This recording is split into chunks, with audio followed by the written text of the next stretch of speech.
Since the beginning of the deadly war in November 2020, hundreds of thousands of Tigrayans have had their properties ransacked, been driven out of their homes due to mass killings, ethnic cleansing, and systematic sexual abuses inflicted on them by the Ethiopian National Defense Forces, their Eritrean allies, as well as the Amhara Special Forces and the Fano vigilante group. Millions of Tigrayans had to flee on foot and found themselves in IDP camps or other shelters.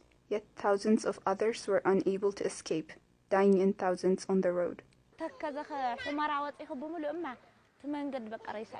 the road from Humara to Takaza, the sides of the road were covered with dead bodies. At least 50 people have died, especially young people. The enemies would drag them aside, claiming they were armed, and we couldn't do anything about it, while they took our sons and brothers. There was a man named Mr. Gabratzadik, who was traveling with us along with his son. Then the enemies took his son and killed him in front of us. The elderly father didn't say anything. He had to quietly come along with us, as if nothing happened. Mass displacement of Tigrayans from their homes has created a community of people that desperately look for food, medicine, and other sorts of help from aid groups. And since the beginning of the siege 9 months ago, that resulted in a complete blockade of humanitarian aid, IDPs who fortunately escaped the gruesome killings and lost or were separated from loved ones are being forced to endure other sufferings.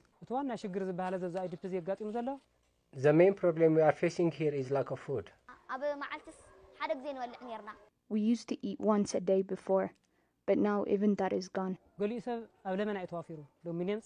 Some people have resorted to begging on the streets. Unaccompanied and separated children have went back to their home, alone in search of food, which are currently missing. Lack of food, lack of soap and water, overcrowded sleeping rooms with no clean and adequate sanitation available, and poor health care are just a few of the multifaceted problems IDPs face in camps. Unable to bear with the starvation, many have sold what little they had of their belonging in exchange for food.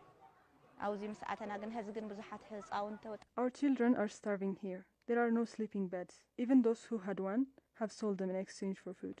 There is no medicine. There are people with diabetes, HIV, and cancer. They are really suffering.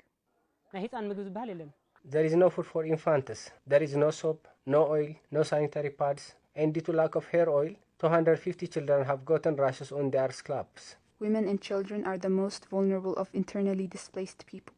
Burtukan, a nurse who had also fled her hometown of Humara, feels the IDPs are not getting the attention they need. According to her, women who sustained such abuses have no chance to receive the adequate medical attention they need. She also added that due to the lack of food that the siege has created, many women were forced to look for odd jobs to make ends meet.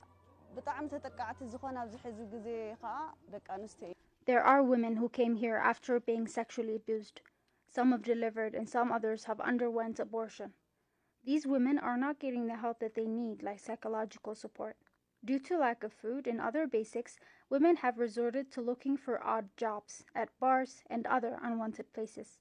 These women have went through so much already due to what has happened, and I hope they are paid more attention. Children are also either going out to beg for food or are looking for jobs. Fiori is a 14-year-old girl from Satit Humara. She was separated from her mother while attempting to escape. She lived under the care of a man that was willing to let her stay with his family. She reunited with her mother in Maqala. Now Fiori is looking for a job so that she can provide something to eat for her mother and her little brother. A woman offered me a job as a waitress. At first I took it happily, but later she required me to look after the restaurant at night. I don't like sleeping alone in the restaurant, so I declined. With the humanitarian truce declared close to a couple of weeks now, IDP camps such as this one are yet to see the aid promised to them.